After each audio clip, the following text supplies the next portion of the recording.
নমস্কার বন্ধুরা, আমি কমল। আজকে আপনাদেরকে বেশ কয়েকটি গাছের কথা বলবো। তো প্রথমে বলি হাইব্রিড কাঠগোলাপের কথা। খুব সাধারণ একটি গাছ।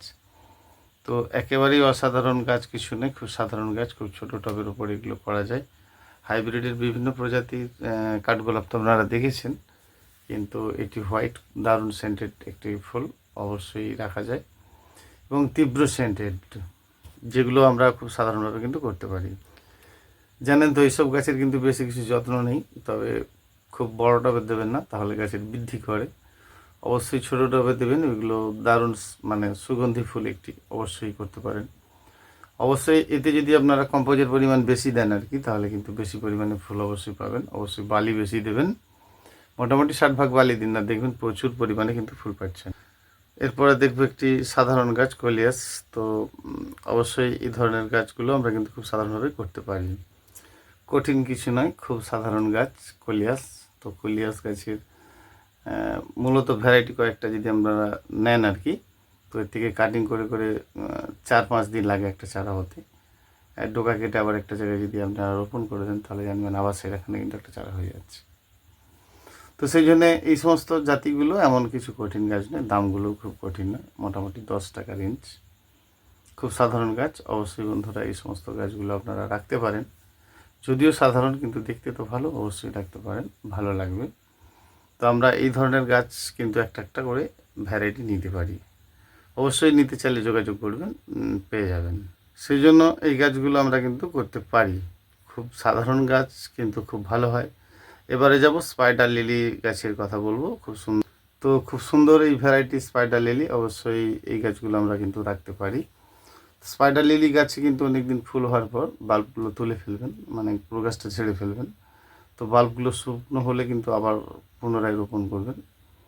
অবশ্যই এই ধরনের বাল্ব জাতীয় গাছগুলো লাগাতে গেলে খুব খুব সাধারণভাবেই করতে হয়, এবং বালির পরিমাণটা একটু বেশি দেবেন, জানবেন কিন্তু ফুল খুব সুন্দর তাড়াতাড়ি হবে এবং ভালো হবে। তো স্পাইডার লিলি কিন্তু একদম হোয়াইট কালারের ফুল, আর দেখেছেন অনেকেই, ফুলগুলো বেশ ভালো। সাধারণ কয়েকটি গাছ দিয়েই পরিচয় করা যাক। ভালো কিছু তো অবশ্যই অবশ্যই ভালো করতে পারবেন এই ধরনের গাছগুলো। অতি সাধারণ গাছ, কিন্তু বেশ ভালো গাছ আমরা করতে পারি।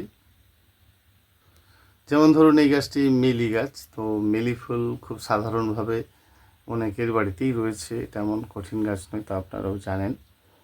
তো এগুলোর পরিমাণে কি জানেন, সম্পূর্ণ মাটিতে বসাবেন না, অবশ্যই একটু ভার্মি কম্পোস্ট বালি দিয়ে যদি মিক্সড করে বসান, তাহলে পরিমাণে কিন্তু অনেক ফুল পাবেন। এর অনেকগুলো জাতি রয়েছে, বিশেষ করে মিনি ভ্যারাইটিগুলো বেশ সুন্দর ফুল হয়, ভালো হয়।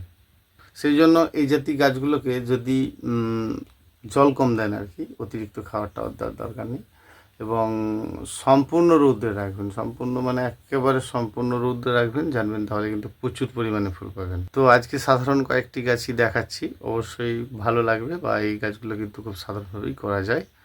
কস্টলি গাছ নয়, কিন্তু ভালো গাছ, অবশ্যই ভালো গাছ। এগুলো কিন্তু আমরা করতে পারি, ভালো লাগবে আমাদের প্রত্যেকেরই, ভালো লাগবে এই ধরনের গাছ কিন্তু যদি আমরা করি। যেমন এই রেন লিলির গাছটা দেখছেন, তো রেন লিলির অনেকগুলো কালার রয়েছে। তো এই রেন লিলি কিন্তু আমরা যেগুলো করি আর কি, একসঙ্গে আমাদের থাকে, সেই থাকার ফলে কি হয়, অনেক দিন থাকার পরে আবার ফুল বেশি হচ্ছে না। তো রেন লিলি মানে শুধু যে বর্ষায় হবে তা তো নয়। তো মোটামুটি এগুলো কম বেশি কিন্তু সারাটা বছর ফুল হয়, বিশেষ করে বর্ষার সময়টা বেশি হয়, অন্যান্য সময় কম হয়।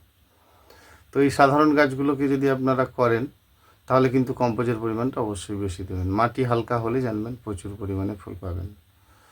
অবশ্যই এইভাবে আপনারা করতে পারেন। নর্মাল ভ্যারাইটি কিন্তু বেশ ভালো, এর অনেকগুলি কালার পাওয়া যায়, এমন কিছু কঠিন নয়। এর এক একটা করে ছোট ছোট বাল্ব যদি আপনারা লাগিয়ে দেন, তাহলে কিন্তু বেশ ভালো হবে।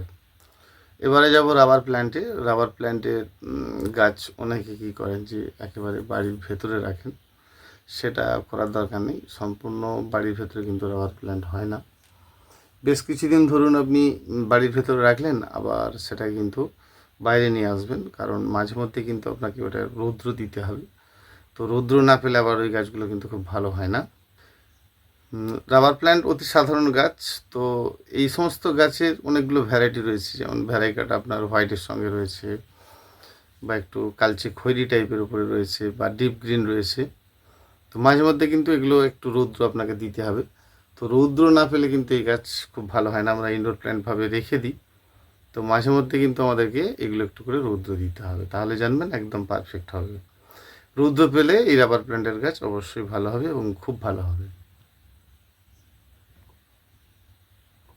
যেমন এই স্টারলাইটের গাছ তো দেখতে পাচ্ছেন, স্টারলাইটের গাছে প্রচুর পরিমাণে ফুল হয়, সরি ফুল হয় না, ভুল বললাম, প্রচুর পরিমাণে গাছের বৃদ্ধি হয় এবং বেশ শৌখিন দেখতে হয়, একেবারে হোয়াইটের সঙ্গে গ্রিন। তো এগুলো কিন্তু হেজ প্ল্যান্ট হিসাবে অনেকে রোপণ করেন। তো যদি কাটিং করে রাখেন একেবারে মন্দির শেপের গাছ হয়ে যাবে, মানে একদম বল শেপের গাছ হয়ে যাবে, দেখতে ভালো লাগবে। যেমন এই স্টারলাইট বা ফাইকাস এই ধরনের গাছগুলো কিন্তু একেবারে সাধারণ গাছ, অনেকে এর দ্বারা বনসাই করেন। তো বনসাই যদি আপনি নাও করেন, দেখতে তো ভালো লাগবে, সেক্ষেত্রে অবশ্যই এই গাছ কিন্তু করা যায়, খুব সুন্দর দেখতে লাগে যদি পরপর আপনারা টবে একটা দুটো করে বসিয়ে রাখেন, একেবারে দারুণ। যেমন এটি ডবল টগরের গাছ, তো ডবল টগরের গাছ একেবারে আপনার গোলাপ ফুলের মতো ফুল হয়, সেটা আপনারা দেখেছেন। তো যেগুলো সিঙ্গেল পিসের, এগুলো অনেকে রাজটগর বলেন, দারুণ সেন্টেড কিন্তু এটা অবশ্যই সুন্দর ভ্যারাইটি। তো যাদের ফুলের কুঁড়ি ঝরে যাচ্ছে, মাঝে মধ্যে যদি কাটিং টাটিং করেন এবং খাবার দেন, সেটা কিন্তু হবে না, ভালো হবে, অবশ্যই খুব ভালো হবে। এবারে দেখি মিনি টগরের গাছ। তো মিনি টগরের গাছ একেবারে ফার্স্ট ক্লাস বল শেপের হয়, সেটা অনেকের বাড়িতে রয়েছে। তো মাঝে মধ্যে কিন্তু এই টগর গাছে পোকা লেগে গিয়ে দেখবেন গাছ একদম ঝাঁঝরা পাকিয়ে যায়, মানে একেবারে পোকায় শেষ করে দেয়। সেক্ষেত্রে কিন্তু আপনাকে মাঝে মধ্যে ওই লেদা পোকার যে ওষুধগুলো, মানে কীটনাশক ওষুধ, সেটা কিন্তু মাঝে মধ্যে একটু দিয়ে রাখতে হবে, সেক্ষেত্রে এই পোকাটা আসবে না, তাহলে কিন্তু গাছ আপনার দারুণ হবে। তো এবারে আসি অন্য গাছে, অ্যাগ্রোলমা, এটি ইনডোর প্ল্যান্টের গাছ। তো এই গাছগুলো 100 টাকা পিসে নেওয়া হয়। তো এদের আবার ছোটো গাছ নিলে আরও কম, বেশ ভালো গাছ। অবশ্যই ইনডোরে সারাটা জীবন রাখা যাবে না, মাঝে মধ্যে আপনি একবার করে ছাওয়া রোদ্রে করবেন, সপ্তাহে অন্তত একটা দিন একটু হালকা ছাওয়া রোদ্রিত করবেন, দেখবেন বেশ ভালো হচ্ছে। মানে স্নান করাবেন, গাছকে বাইরে বের করবেন, একটু জল টল দেবেন, আবার একটু রৌদ্র খাওয়ার পরে কিন্তু তুলে নেবেন। ইউটিউব চ্যানেলের সকল বন্ধুদের অসংখ্য অসংখ্য ধন্যবাদ। অবশ্যই এ ধরনের কাজ করুন, ভালো লাগবে এবং সুন্দর হবে। সবাই ভালো থাকবেন। অবশ্যই চেষ্টা করব নতুন কিছু বলার, চেষ্টা করব ভালো কিছু বলার। ভালো থাকবেন বন্ধুরা, অবশ্যই ভালো থাকবেন। নমস্কার।